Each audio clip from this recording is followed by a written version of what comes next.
Hello, everybody. Thanks for joining. We are going to discuss the Canvas gradebook. And as you can see, I am in my class. And in this specific class, I have a modules section as where the scope and sequence of the course is conducted. Now, the gradebook is not controlled by the modules section. It's controlled by the assignments tab. In assignments, you will see that there are groups. And you can add a group in the assignments page. These groups can be, you can use a grading system that is a percentage grading system or a points-based grading system.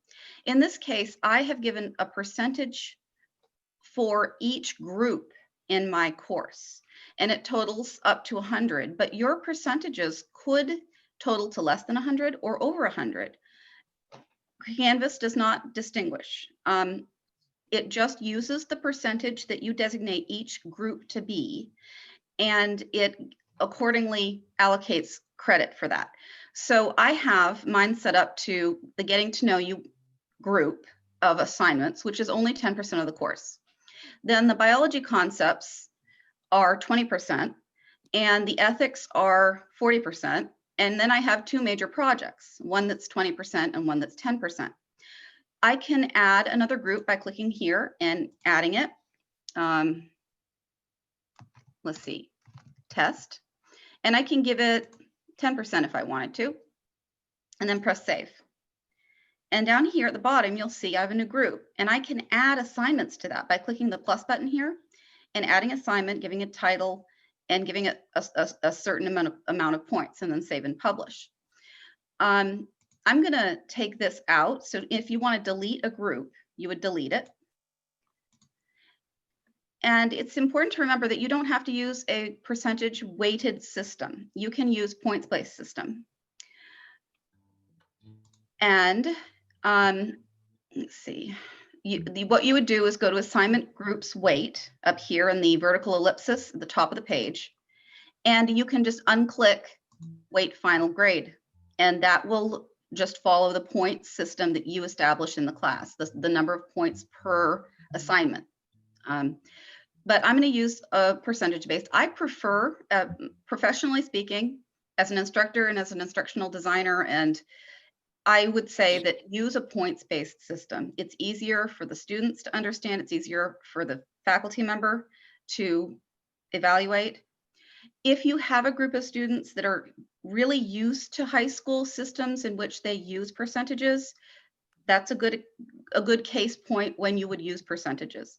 But as they get further along in their career in the college experience, they get more acquainted with the points-based system. So that's how I feel about these two systems. So I'm going to press save. Now, once you've designated the groups, you go into the grades tab in Canvas. And here you will see the gradebook. There are a lot of different features you can do in the gradebook.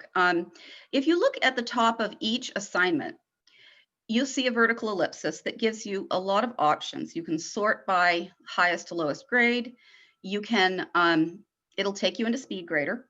You can message students directly. If you give everybody 100 for one assignment, you can message them and tell them that they've all gotten 100 for a specific assignment. You can categorize those who haven't submitted yet and only send messages to people who haven't submitted yet, people who haven't been graded, who have scores that are less than a certain number or scores that are more than a certain number. So this message feature is new and is very convenient. In this vertical ellipsis, you can also you can curve grades, which is a new feature. And it gives you information about what happens when you curve a grade. It is permanent, it is irreversible. So you can, essentially it says assign zeros to unsubmitted students if you want to. You do not have to though. You can average the score to 9 out of 10 if you, so I'm gonna go back to 6, and you would just press curve grade. So that's a feature. Let's see, grades. You can set a default grade. If I wanted to give everybody a 100 on a specific assignment, I could, or how about a 75 on a specific assignment? I can do that. It will ask you, do you want to overwrite already entered grades? You can choose to do that or not. And then you would set the default grade. And every student who in this assignment, introduce yourself, would get that grade out of 10. So I would say 7 out of 10 if I wanted to give them 70%. Let's see. You can enter grades as points or percentages in the gradebook. And the grade posting policy is a policy in which either the system automatically posts grades and notifies students when their grade has been posted, or you can manually post a grade. And all grades will be hidden until you have published them. In an automatic system, students will be notified when the grade's been posted, or when the grade has been entered into the gradebook. They will be notified if a change has been made to their grade. So these automatic messages go to their STRO's email address. Okay, so I'm going to cancel there. The gear icon up in the corner gives you the ability to initiate late policies if you want. You can put that policy for missing submissions or not. The grade percentage that you want to give, and if somebody is 5 days late, you can say take 5% per day from the maximum points they can receive, and with the lowest possible grade if you want of 30, or any number you set. So these options exist to automatically calculate a grade if somebody has posted after the submission date, or if it's late. Your gradebook has color coding, and those are called statuses. You can have late, missing, resubmitted, dropped, or excused, and you can change the colors of those statuses if you want. You just click on the vertical ellipsis. In each part of the gradebook, you would click on the grade or the non-grade, and you can enter the grade in manually.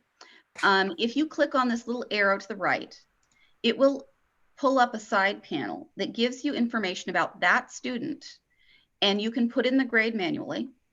It will take you to SpeedGrader, which is a feature in Canvas that allows you to grade assignments that are not automatically graded, such as papers or discussion posts. Anything that requires your attention to grade instead of automatically having the system grade. You can set a status. You can say that this has been late, or is missing, or is excused. And this side panel is very useful. So what I'm going to do is I'm going to give one of my students 50, and another student, actually, no, I'm going to give her 100, and another student a 75. And then we always have a test student. In every grade book, in every course, there's a test student that you cannot take that out. That always stays there. If you see a little icon like this, it means that you need to grade it manually. So you would click on it, and you would go to the little arrow to the right, and you go into SpeedGrader. We've got somebody playing music for us. Anyway, this is an example of a quiz that has a text entry response that requires the attention of the instructor, that the quiz cannot automatically grade an essay or an open response question. So it says, following questions need review, question 1.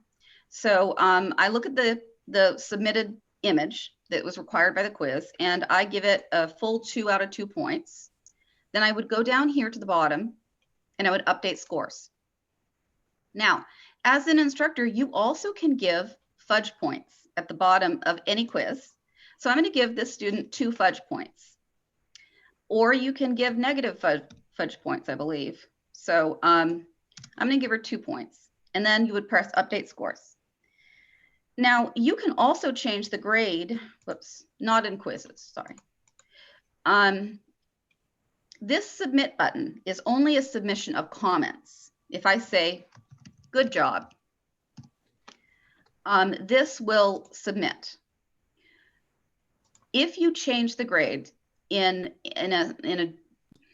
a Word document submission, for example, over on the side panel, if you change the grade from 7 to 8, you click outside the box and it submits the grade to Canvas.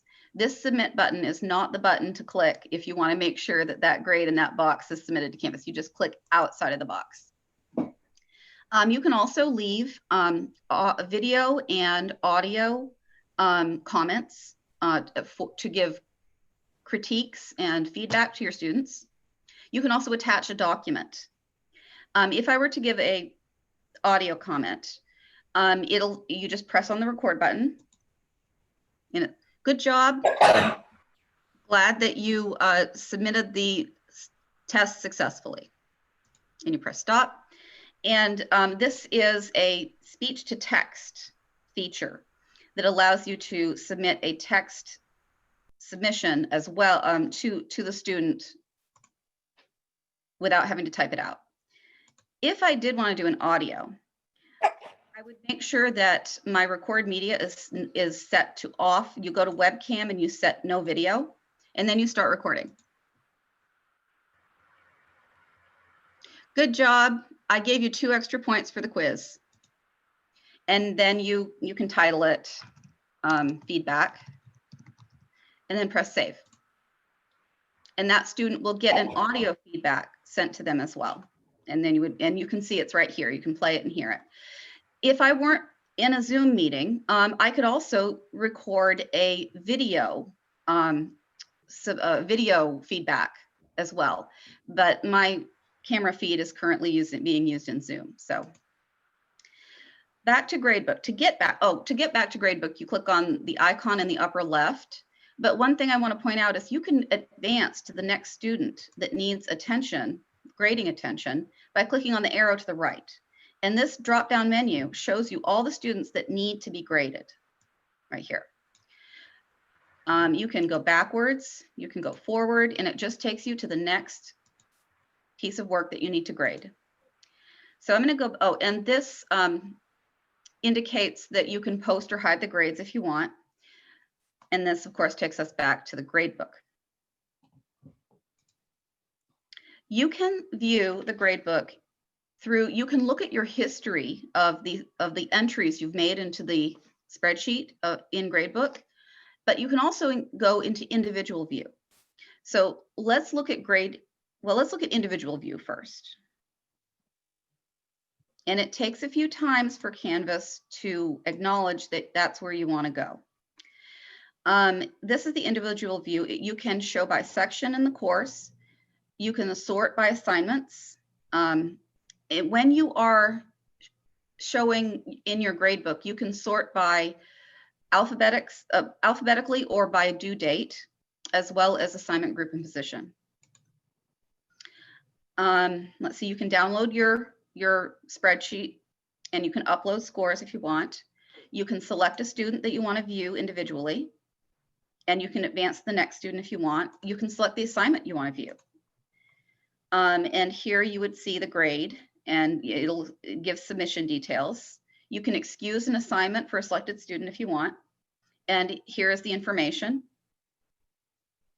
And you can message the student directly from the individual view.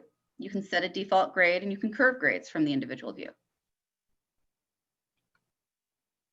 Let's see. Also, you can advance to the next student, like next student or next assignment. So you can go into Gradebook history from here as well. And you can see all of the entries I've made. You can filter by student, by grader. If you have multiple instructors in the course, you can filter by grader, by the artifact, which would be the name of the assignment, the start date, and the end date. Now, filter. Okay, we'll go back to grades. And now to get back into the Gradebook view, you need to click on Gradebook, and sometimes it takes it a few times to process. So you just click on it again, and we're back in Gradebook. One thing you can do is move your tiles for example, here, I can move the total to the very end. I can move a tile to another location in the book, and it will automatically bring the grades over. Let's see. View. Yes.